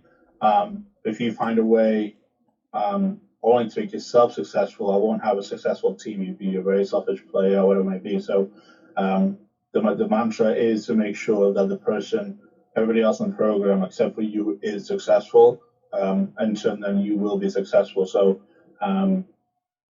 that's one of the big ones. I mean, I have a few others, but that's one of the big ones, because if you're willing to do that, in terms at least for who I am, what I need, you'll be the right player for me. And if you can't get through that or don't want to do that, you won't play for me, period. I mean, it's very difficult. Very difficult to have 20+ girls to be on the same page and do everything you can for everybody around them, sacrificing, any which way. I even think to the point where, like, I was thinking to the point. I mean, I used to be a centre back, and if the midfield lost the ball, I wouldn't be like, oh Jesus, he lost the ball again. My job is to do whatever I can to help him out of his mistake or out of the trouble he's in. Can I go make that tackle? Can I stop that? And even when if I don't stop them, they break away 1-on-1. If my goalkeeper makes a save, fantastic. If he doesn't, what can I do to make sure he's not screwed over in a situation? Can I run past him? Can I get on the goal line to get another block in or whatever it might be? We just have to do what we can to make sure the other person is successful. And I think that's why, in the same vein, I love goalkeepers because never was one. They're absolutely nuts, but they bailed me out so many times in the game that you've got to appreciate them, and when they do come through, I do everything I can not to make them work, but when it did come through, I needed them, and I appreciate that they were looking after me from the clear mistakes I've done. And I love that mantra. I think it's such a great one, and definitely one that I'm gonna definitely clip back and reflect upon, because that is such a great, something so small but something so great and impactful. And it means a lot, because you're looking at not only yourself but the teammates around you. And therefore, if you've got, say, 11 players doing that, then that's going to escalate to, say, a 22-person squad, and then therefore you've created that environment, that culture, that teammanship, and that collective understanding in terms of what you'd like across the team. And then if everyone's developing that mindset within that expectation and those standards, whereby you have that in terms of what you value and you'd like to see, then you're creating success throughout your team naturally, and you're going to start looking at, talent development areas in terms of how that could be exposed and looked upon further. So how could you generate leaders? How could you look at, say, their athletic skills? How could you look at their life responsibilities or life readiness, for example? But whilst that comes away from further on the pitch coaching, I think just by having that mantra, I think actually brings a lot to the team without having to go in and going, right, this is my full philosophy, this is 15 pages long, this is what I want to see. But by having something so simple can be so powerful. Yeah, and I think kind of what you said there, it's not always on the field. Success doesn't mean that we win games, or you score a goal, or you make a assist, a pass, or whatever it might be. It could be just maintaining your grades. It could be hold on to friendships. It could be just going home and see your parents. And you have to understand that success for everybody comes in different veins, and that's okay. But you have to be able to support each other and give hope and give strength where you can. So it is a big thing, and you're back to the philosophy kind of notion. For me, I think that I sit here very gratefully and very much an appreciation that I know that I'm only here because of football. I mean, if I didn't play football or coach football, I wouldn't be here right now. I wouldn't have the house that I have, wouldn't have the kids I have, wouldn't have the cars I drive. I have to understand that football is probably the biggest drive in those factors. And yeah, I'm not mad about the life I have, to be honest with you. I mean, there's some things that I would love to be, back Wales or back in the Welsh culture, speaking Welsh every day. But for what I have, I can't really complain. And I have football a lot to thank for that. And I think it's, in a way, when I coach, then it has to be the way I give back, and yeah, I want to win championships. Well, yes, I want to win games. But if I can help you succeed in life through football, then I think I've done my job. So, yeah, I try to use, my coaching philosophy is to try to use football as a vehicle, as I say here, a vehicle for success in life. So far, so good. I'll let you know how it goes in 10 years. And that's great, and you're sort of defining what success will look like to you upon after, say, when you decide to finish coaching, and how that may look. And you also talk about giving back to the players and how the support could give, and giving that reflection in terms of the life that you live. So therefore, by coaching and giving what you give now, they could end up having a very similar life to you, which is a good life, and they can have those other commodities and such as the cars, and then the family and so on, and they can make something of sport, make something of themselves, which is great, just by coaching day to day, and instilling these standards and by giving back and working with them. And whilst you touched upon success earlier, and you've given this mantra into you, and you said you don't want to be the average Joe. At the end of this, say you want to finish in 10 years and you're happy to retire or pack up coaching, say go back to Wales and then live there with your family and maybe do something different.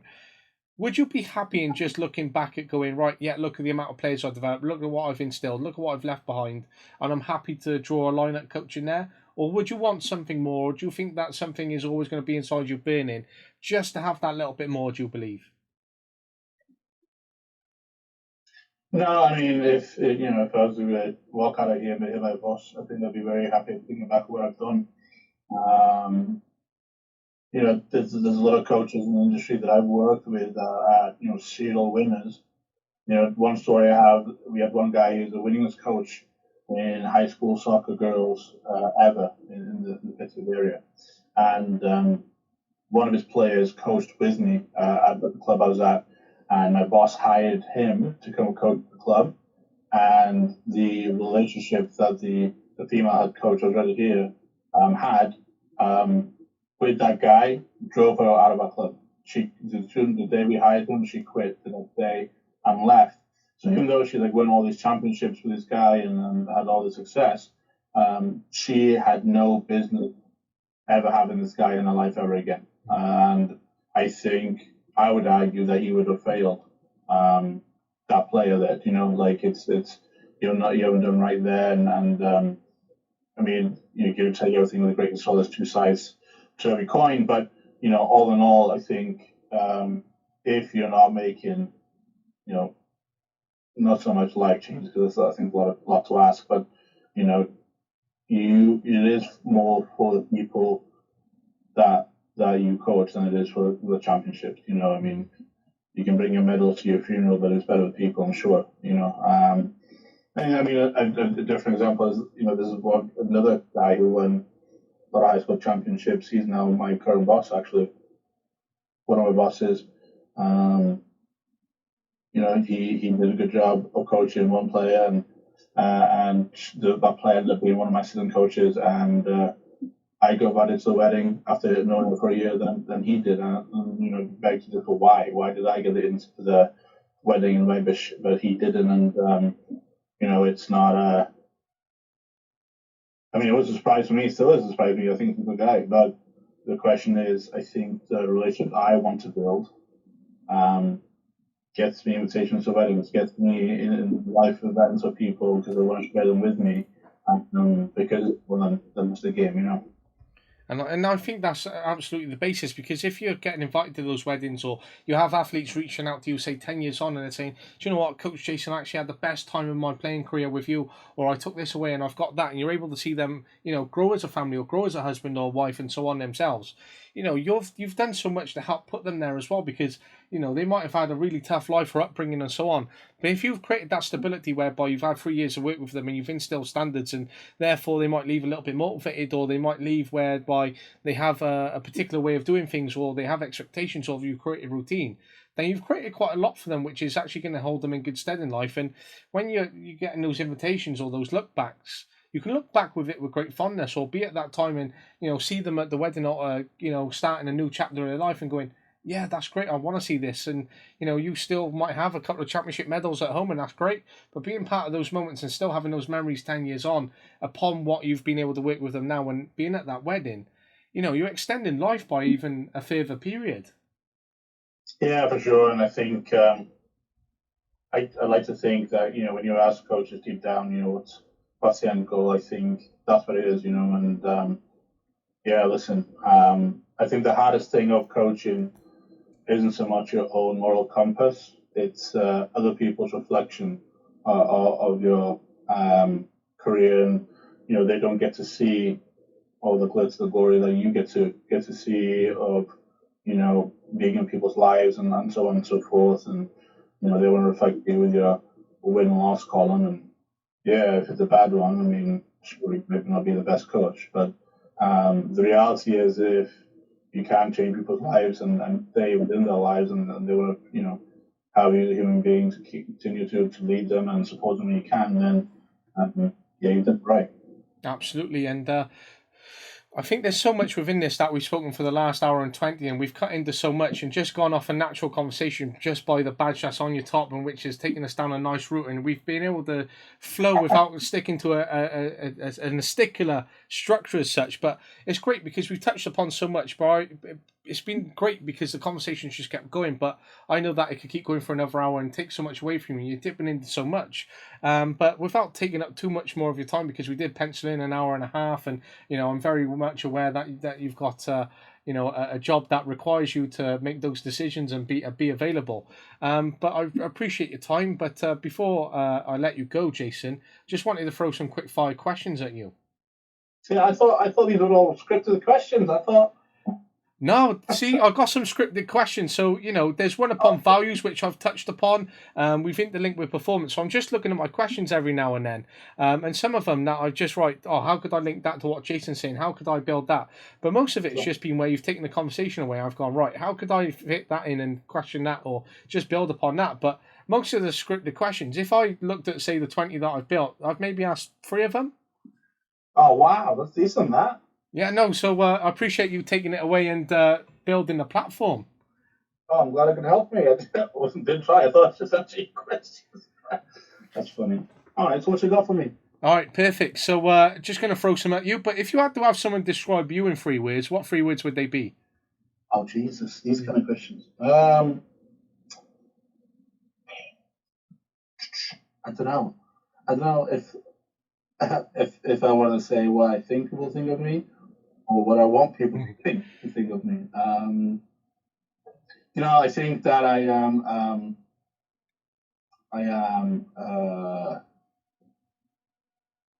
I would say very committed. I think my wife would say I'm very committed. Once I get going and I'm in, to some degree obsessed. I'd say with coaching, whether it's a good thing or a bad thing, I'll leave that up to you. I think that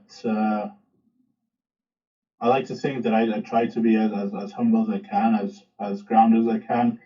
I don't think I brag too much about anything, to be honest with you. I'm very grateful. I think I don't know if people think I'm grateful, but I am very grateful of who I am and what I've become, really, considering all the circumstances and the early childhood I had. I think, I think hopefully people think of me as grateful, maybe a little obsessed, and I can't remember what I just said. What was the last one I just said? Yeah, whatever. I love that, but whilst I asked 3, you've come out with like 4 or 5. But that's great in terms of what you've put there. But no, that is great because I'm an accounting coach, so I just don't. But that's great though, because as you said, how you might want to be perceived or how people might take you might fall within one of the 5. You might have already answered this, but if you could move to any country to coach, where would it be? I want to coach the highest level possible. I think. When I was younger, I had aspirations to coach in the Premier League. I don't know, but obviously, I would say the highest level possible. And if somehow from this conversation, it would be Wales. I think it would be a home. So I think I'd love to come home to coach one day, and that'd be awesome. But I think let's just say home. Who knows? But might be Graham Potter V2. Let's go. I'm on game. There you are. I love that. If you could spend a day with any coach or manager, who would it be? It's a great question, that, because I just finished a Netflix episode that has Jose Mourinho on it, and I think that I think people are going to laugh at me so much here because I'm a pretty big Liverpool fan as well, but I would say Jurgen Klopp probably, because I'd want to sit down and just break into Guardiola's mind and just listen to him all day. Some of those things, to be honest with you, but I think that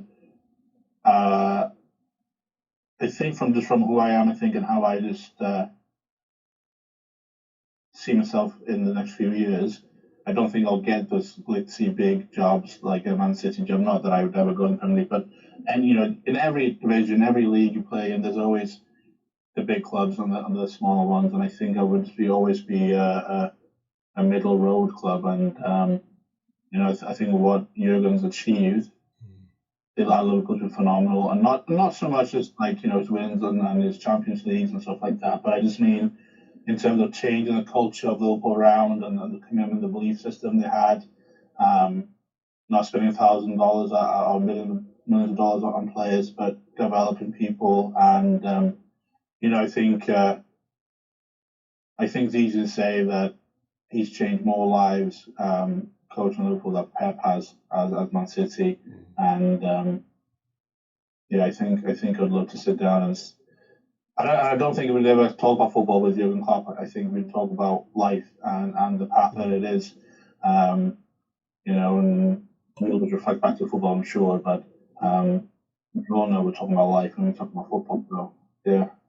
I have to completely agree with you there, and I think, even just by one video years ago whereby this brother had a disabled brother or a brother with additional needs, just by granting him and spending that time with Jurgen Klopp, I think it's just touching. I know it might be a promotional video, etc., but I think what you talk about in life and what Jurgen brings, I think is absolutely true, because, Pep is performance, he's brought so much success, but Jurgen has changed the entire mindset of that club, and he's built it, and he's gone through the hard times. And even though they've had some tough seasons, people still believe in him and still want him at the helm. Whereas City fans could go, right, we are having so much success. Time for Pep to go if he was to be at the levels whereby he wasn't having the success, whereas Klopp has had that. But who was or is your role model?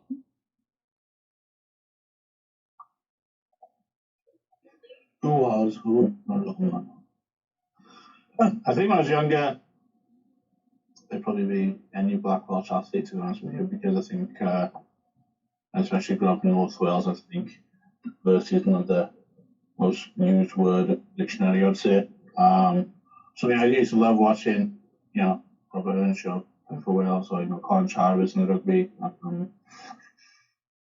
I used to do a lot of midfield too. So Colin Jackson was probably a big one as well. So, but I think I don't think any of them would have, quote unquote, inspired me to be who I am today. I think it's just maybe an emotional connection to them.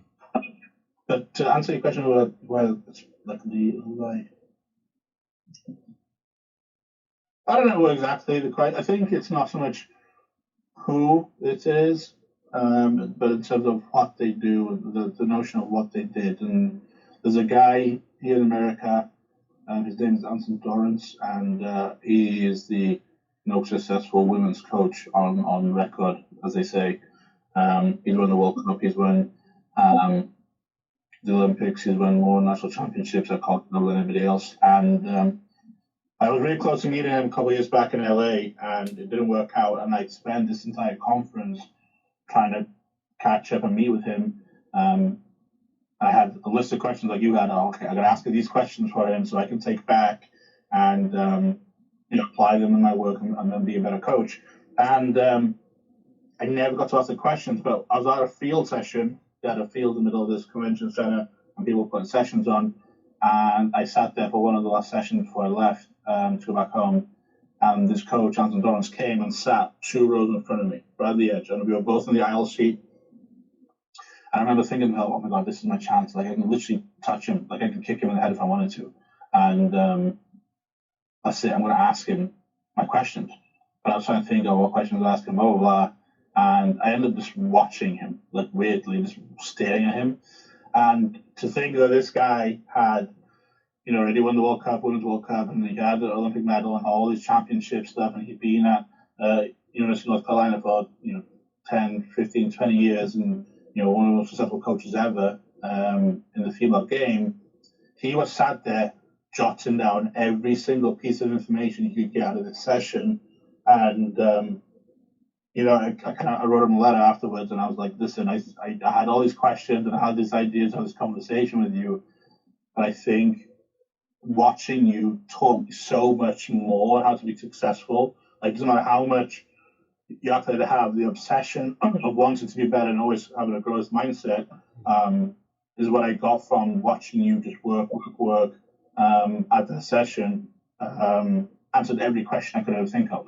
I didn't know what question I wanted or what answers I wanted, but I knew that just watching him work after all these accolades you have, that you were so hungry and still wanted to go, that was the answer to every question I had, and for me to understand everything I need to understand to be successful.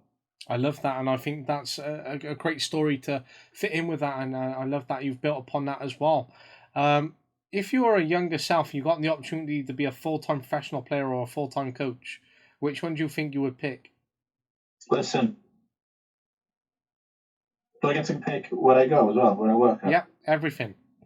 Oh, yeah, coach. Listen, I think as an okay player, I think I'm an okay player. I'm definitely a much better coach than I was a player. I think I'm up there with the coaches I've ever had. I'd like to think I exceed most of them. Um, but this is a true story as well, actually. So one day, I was doing warm-ups, just running my warm-ups, and my players were going through it. I don't remember why, but I joined in, and they were going through the warm-ups, and I was blowing out my ass about halfway through it. I'm like, this is really hard. And they're like, yeah, if you can do it every single practice, every single game. Like, we're blowing out our ass before the game starts. I'm like, oh my God. They're like, yeah, so you're going to change it? No, we're going to do it, but I'm just not going to take part again. So I just think as a player, I was never that hungry. I wanted to succeed at a higher level, but I wanted to coach more. I knew I was going to be a coach when I was 15. So, yeah, when I didn't like blow up in the Welsh Prem, I was happy to go and play, go and coach. Sorry, and yeah, it's still a tangible dream for me to coach at a high level. So here I am, just trying to coach, and uh, yeah, if I could pick anywhere and anywhere, I would want to play. I'm so miserable. I keep running. That's why I'm fat now. So coach all day.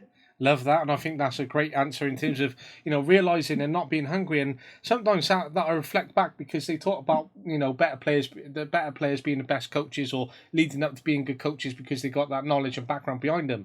And I didn't play even to the level that you played, and that's because I just wasn't hungry to play. And even though I think about, oh, would I want to join a thirds team and just get back playing weekly for my own fitness and meeting some new people, etc. I'm thinking, but would I really have the hunger to go into train every week or look forward to it? One week I might be like, yeah, I'm up for training. Next week, like, I'm so glad I haven't signed up. And that's because I just don't have the hunger as I've got the coaching, where it's like every week I'm like, yeah, I got coaching, like, yeah, I got this. So, I think it's okay not to have that hunger. Yeah, I think like I was hungry as a player, and I wanted to do. I don't think I had the. I didn't think I had the right coaching to build my mindset to be an elite athlete. To be honest with you, and yeah, right now I play over 30s, and I'm very hard on myself still. Like if I hit a ball from 4 yards out, I expect to go top bin, and when it doesn't, I tell everybody to fuck off. Like I just do. Like it's just how I am. So I have those expectation standards, but it's so exhausting. So as you say, like I'm playing over 30s now, like I just don't want to do it. Like I'll come up and rock up, and the level I'm playing at right now um, is like the second division over 30. So I'm too good of a football player, but I'm so out of shape. It's just even keels, and I'm not nothing special on the field because I can't get to a ball. But he passes my feet, I'm half decent, and everybody likes me. So I found a good heavy medium. Sounds right, as long as you're happy and everyone else is not ranting you, but sounds all right. Who is your all-time favorite player? Oh, listen, yeah, I think it's very hard because I really appreciate just good football. I grew up mostly a Liverpool fan, like I said, and just seeing Steven Gerrard's thing and the passion and his being his hometown club was a lot for me in terms of just the whole package. He's a great player with the whole package, and but I see moments where like you still love watch Wayne Rooney play. Like I should never like Wayne Rooney play, but Jesus, what a player. Like so. I used to love Thierry Henry. I used to wear number 14 because of Henry playing. I just have a real appreciation of the good football players. But I think if I had to pick one I could watch all day, every day, would have to be Zinedine Zidane. Like that boy is just silky smooth. He can do almost everything. His like intelligence of play is phenomenal. Like just minutes ahead of people and seeing what's happening. That World Cup where he got sent off in the final, I think that entire World Cup he was just phenomenal. Like he tore Brazil apart by himself and stuff, and yeah, just a fantastic player. And I think he's definitely up there, top five, top two. He is on top probably. Yeah, he's fantastic. Yeah. Absolutely, and he's definitely my mate's most all-time favorite player as well, and for those exact reasons, and such a player as well. What is your favorite thing to do in your downtime? They asked me this question in the interview, and I was like, dude, I just coach all the time. And if I'm not coaching, I'll find something to coach. Right now, it's very coach orientated. There's you play Football Manager, haven't you? Yes, absolutely. Okay, so it's the only Football Manager you can go search any players. You can put all your variables in, like filters. As a college coach, I can do that to real life players, and they pop up. So I can go, I want a 6 foot centre back out of these states, and ranked 4 stars out of 6. And they'll bring me all the players that fit the parameters, and I will watch video after video after video of these players. I'll just add them not to my shopping cart, but like I'll be like, yeah, follow, follow, follow, and like the list keeps going longer and longer. So it's like playing a real life Football Manager. So I spend a lot of time, a lot of hours playing Football Manager, more than I care to admit to. But now, at least, when my wife gets mad at me that I'm on my phone or on my computer, like, dude, I'm recruiting for a program. What do you want from me? So it's almost the same. But I did realize outside of that, the realistic answer to this is I like to cook. Like, I really like to cook. I think I'm half decent at it. And, they say, don't, you can always trust a fat cook. And, I like what I eat, so we're good. Loving what you eat, playing real life Foot Manager, married, and doing full-time coaching. Sounds like you're winning at life. Well, I'm not doing too bad, am I? So really well, mate. Really well. What is your biggest pet peeve? In life? Yeah. There's a few. What's my biggest pet peeve? What goes on top? I don't know if I can pick one. Like, one of my biggest pet peeves is... Oh, I got so many. Okay, one of my biggest pet peeves, if somebody writes me abbreviated text, like IDK or anything like that, KK, drives me off the wall. Like, just text me the word. Just stop. Like, you can't type now. Stop. Like, it really bugs me. I know, like, back in the day, you'll know what I mean, when your text was a character limit, sure. Okay, that makes sense. Fine. But we're not in those days no more. You can send me the full message. What words do you want to use? That really bugs me. It really grinds my gears. Another thing that really annoys me is my daughters. Every night when I say good night, girls, we say in Welsh, I say North Star, and my girls always go off on a tangent with North Star Mom, North Star Dad, North Star the dog, and just go through grandma this, grandma that, and they always do it in a Spanish accent, and it drives me up the wall. And I think they know it drives me up the wall, so they just do it even more. Yeah. So, struggles. No, mate, I know. What does reflection mean to you? Growth. I mean, yeah, that's the short answer. I think it's just growth. I think reflection. I mean, if you're not willing to grow and improve yourself, there's no point in doing reflection. I mean, what was the point?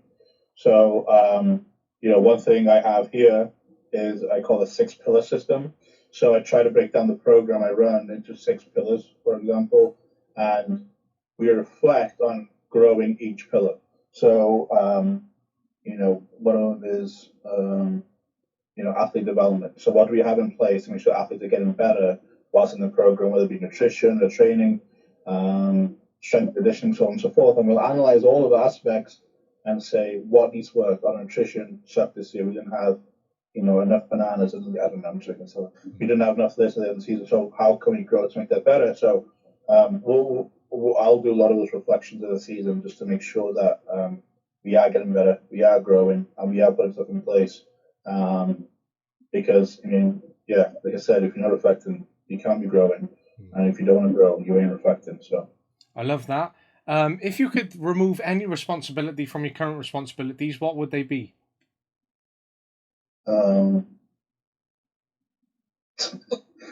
was about to say hiring staff because it's been stressful. But I also don't want you to pick my staff. I want to pick my staff. So that's got to stay.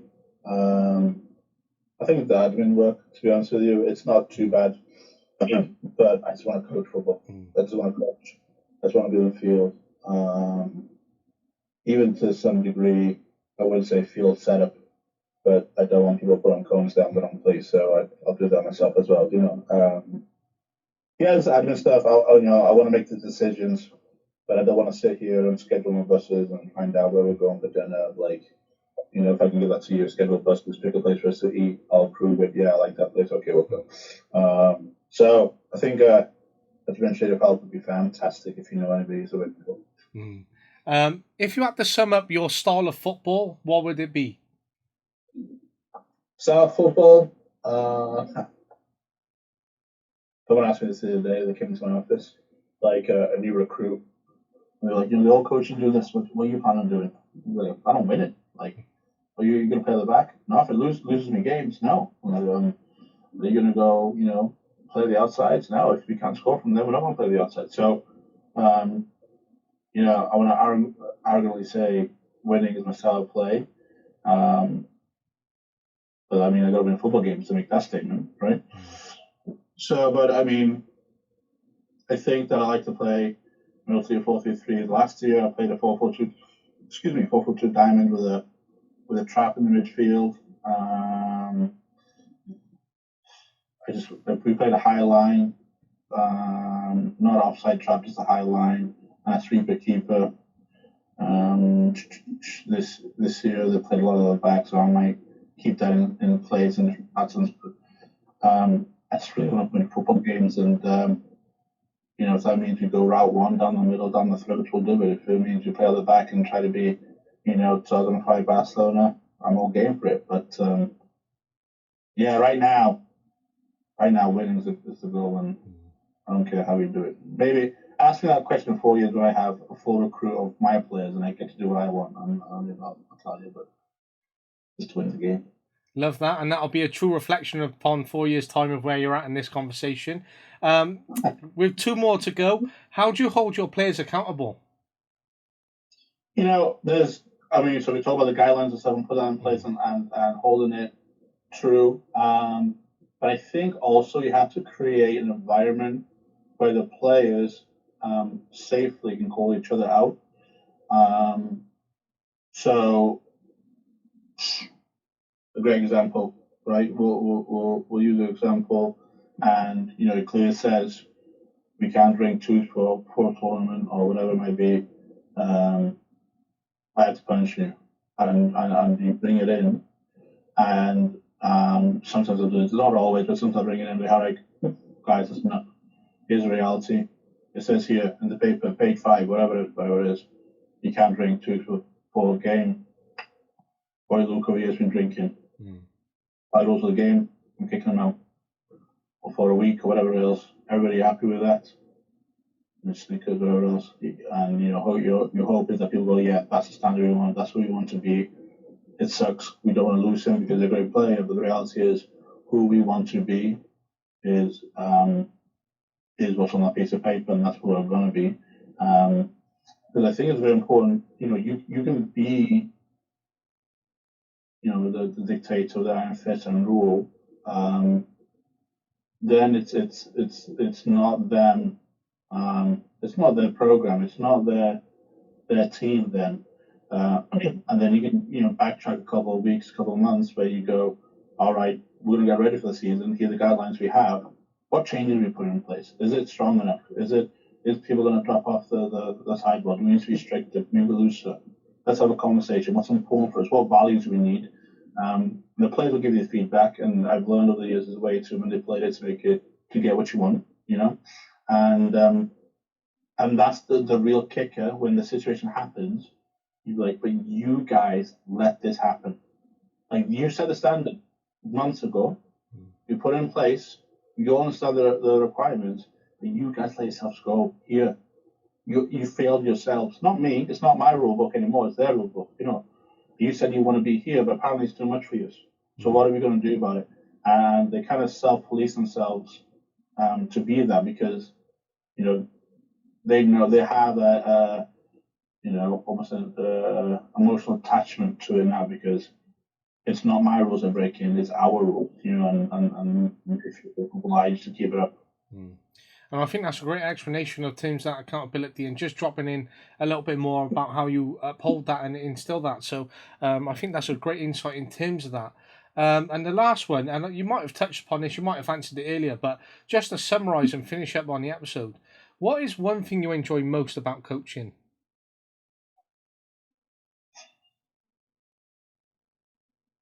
I think the best moments come. I used to think that I used to love kids when I started coaching, and now I do not enjoy coaching little kids. Like I refuse to coach my daughter. Like it's not for me, and it's the perfectly good professionals in that can do that job. I applaud them. We need them. It's not beneath me. I'm just not good enough for that role. I mean, that's the reality of it. And I think what I'm good at is getting people to behave or perform in a way that maybe they haven't planned in. So, like, I used to think I like to play mind games. I also think if I wasn't a football coach, I'd be a psychiatrist of some sort. I'd like to have different backgrounds, different mindsets, and making them work all together. But I think what I enjoy the most is that I know in growing up coaching or as a player, there are moments of leadership that I've failed to get that would have impacted my life. So one example is I think we were like U16, U17. My mum banned me from playing football. Wouldn't let me play football for a month. I was a team captain, had my number 14, and it was horrible. Probably one of the worst times of my life. When I came back to the club, I remember the game and everything. I came back, I lost my number. They gave me to the new left back that came in. Ended up getting number 50. I was so annoyed with it, and I came off the bench, obviously, rightfully probably, and I sort of really chipped my shoulder. And I remember the coach at the time was like, hey, you be the captain, be the leader out there. And I was like, fuck you, dude. Like, I'm not the captain. Like, I don't know why I so against him actually in hindsight. But long story short, at the end of the game, I can remember, I can see today, I seen the captain at the time give the coach back the captain's armband. I guess that's been the tradition the last 3 games that I wasn't there. And he's gone, no, you keep it. And that moment broke me, completely broke me, which I'm not really like mad about or anything else, but I didn't have the structure and leadership at home to help me through it. And I wish the coach would have helped me through it. So instead of saying like, yeah, you're no longer captain and, getting the burns that I deserve, I wish it had been like, hey, listen, if you'll be captain again, you owe the team an apology, you owe me an apology, you got to do this, you got to do that, you got to jump through these hurdles for you to get the captain back. And, it's good for today, but good for life too. You know what I mean? And I didn't get that. And for years, I was so spiteful about the scenario. But now when I'm coaching, I see moments like that. I'm like, oh, that was me 10 years ago. That's a bit more. That was me 14, 15 years ago. I've seen this before. I know how this turns out. Instead of just, ripping the band-aid and say, sorry about your luck and see you later, how can I create the pathway they need to be back and being successful? Now, they don't want to walk the path. They don't want to walk the path. That's fine. But having the opportunity to give people the growth they need to be successful in life is what I'm looking for. And I love it when I see my own mistakes come through. I'm like, oh, I'm going to fix it for you. Nobody fixed it for me. That's fine. It turned out okay, but let's make sure that you don't have to deal with the issues that I have to deal with, and here are the pathways to fix. And maybe it's the scenarios specific to me and how to get back and being captain for my team. But it is. I think it's a valuable moment that I get to cherish in fixing the wrong that I couldn't get fixed myself. Another powerful insight in terms of your mindset and how you've say overcome those moments of adversity, but how you instill it within your coaching now to support those players and take those opportunities as presented to them. And I think that wraps up in terms of your approach, how you support players, what you expect from them, those standards, those environments that are naturally created, what you give to those players, what you'd like them to come and approach you for, where you've come from, that transition from Wales to the America, comparing the Welsh and American systems. There's so much within that we've covered, and we've spoken about for a great amount of time, which I really do appreciate how much time you've given up and to really delve in and give those insights and certainly stories, especially, being open and honest around that. And I know that sometimes that can be difficult, especially when you're presenting it upon a podcast or within say a public domain. But I think it really just shows the true character which you are, and I'm glad we could have two Welsh coaches connect with each other. And I'm glad we could speak on opposing sides at times, whereby you got the American side and I got the Welsh, but we could create that narrative and discuss that and then find that moral ground and mutual ground to compare the both and lead on to what has been such a great conversation. But you're doing great things, and hence why I wanted you on the pod. And I'm very jealous of the position which you've taken up in America and that you've developed 10 years out there. But I'm sure you're going to go far and continue doing what you're doing. And I hope to see you continue to generate that success. And this season's good for you. And everything that you say by giving up those 25 days and that time works out for the best for you. And but again, I appreciate your time, and especially as we talk about the value of time, of coming on today, mate, and thank you from me.